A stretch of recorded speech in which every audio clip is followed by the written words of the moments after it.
नमस्कार मित्रांनो. बांगलादेशात सार्वत्रिक निवडणुका झाल्या, पण त्याचबरोबर त्या ठिकाणी अजून एक गोष्ट घडली, ती फार महत्त्वाची आहे. खरं तर त्या ठिकाणी सार्वमत घेण्यात आलं. सार्वमत म्हणजे प्रस्तावित जी लोकशाही आहे, त्या व्यवस्थेचं संरचनात्मक लेखापरीक्षण घेतलं गेलं. म्हणजे ज्या देशामध्ये लोकशाही ही सरकारसाठी, कारभारासाठी गरजेची आहे आणि त्या लोकशाहीमध्ये, त्या घटनेमध्ये ज्या गोष्टी लिहिलेल्या आहेत, त्याच्यात काही बदल काळानुसार करावा. म्हणजे जो साचलेपणा असतो, जो राजकीय महत्त्वाचे लोक किंवा उच्च पदावर जाऊन बसलेले लोक, त्या लोकशाहीचा जो दुरुपयोग करतात आणि त्यामुळे समाजाला अनेक गोष्टी भोगाव्या लागतात. त्यासाठी मध्ये-मध्ये 20 वर्ष, 30 वर्षानंतर सुद्धा हे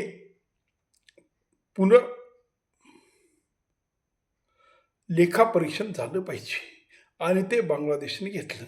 निवडणुकी चालू असताना त्याने देशाच्या कुठल्या पक्षाला मतदान करावं, याच बरोबर की लेखापरीक्षण त्या देशात व्हावं का, आणि व्हायचं असेल तर त्याच्यात ज्या दुरुस्त्या सुचवलेल्या आहेत, त्या तुम्हाला योग्य वाटतं का? अशा पद्धतीने एका व्यक्तीने 2 मतदान दिले आणि ह्या दोन्ही गोष्टी जेव्हा बघितण्यात आल्या, त्यावेळेस तिथं सरकार आणि एक पक्ष हा मोठ्या प्रमाणात निवडून तर आला, पण हे जे लेखापरीक्षण होतं त्याला लोकांनी अनुकूलता दाखवली आणि ज्या काही बदल करायचे आहेत ते तुम्ही बदल करा, असं एक प्रकारे लोकांनी मताद्वारे सांगितलं.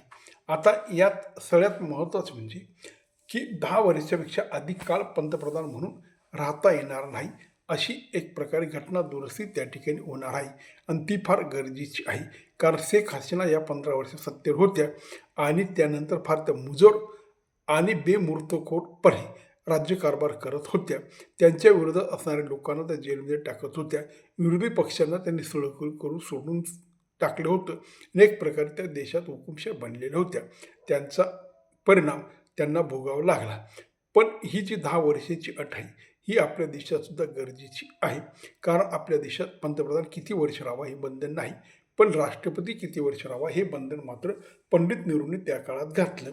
तेव्हाच हे बंधनसुद्धा भारतात घातलं येणं गरजेचं होतं. आणि त्याच पद्धतीने आपल्या देशात वयाची अटसुद्धा गरजेची आहे.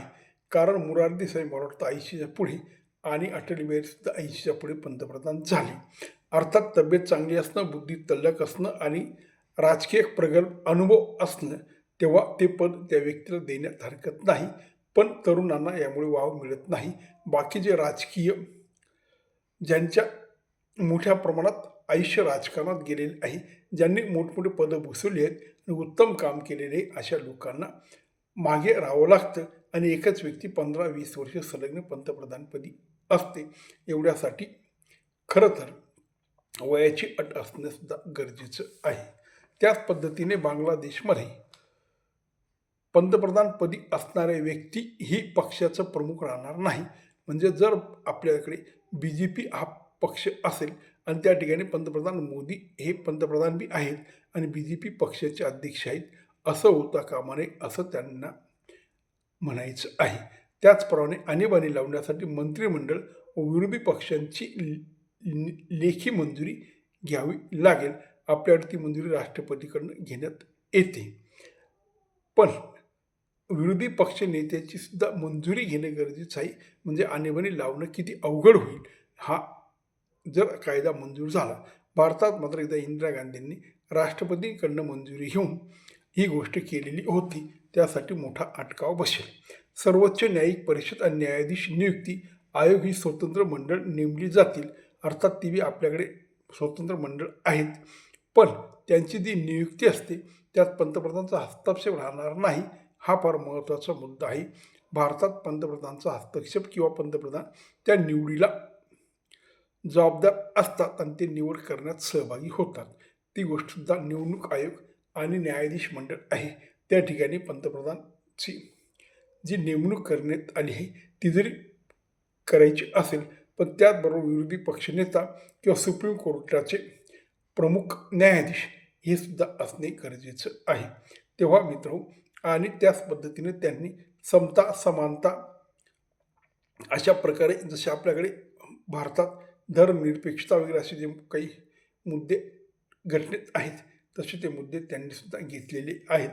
पण ह्या 2-3 गोष्टी फार महत्त्वाच्या आहेत. त्यामुळे अजूनच लोकशाही दृढ होण्यास मदत होईल आणि कुठलाही राजकीय नेता किंवा कुठलाही पंतप्रधान किंवा राष्ट्रपती ह्या देशामध्ये हुकुमशाह बनणार नाही. अर्थात आपली जी घटना आहे ती संतुलित आहे आणि त्यामध्ये हुकुमशाह होण्याचा प्रकार जवळजवळ असे काही, पण तरीसुद्धा 10 वर्षाची अट असणं हे गरजेचं आहे आणि वयाची सुद्धा अट असणं गरजेचं आहे. हा एक बांगलादेशने फार चांगला निर्णय घेतला. पण आपण आज 70-75 वर्ष होऊन सुद्धा जी घटना आहे ती घटना आपण तशीच ठेवलेली आहे आणि त्याला एक भावनिक अशी मर्यादा आलेली आहे. त्या घटनेत काही बदल करायचा असेल तर मग बाबासाहेब आंबेडकरांनी बनवलेली घटना ही तोडण्यात येत आहे, ही घटना बदलण्यात येत आहे, ही घटना नष्ट करण्यात येते, अशा प्रकारचा समज त्या घटना समिती बनवणाऱ्या बाबासाहेब आंबेडकरांच्या समाजामध्ये असतो.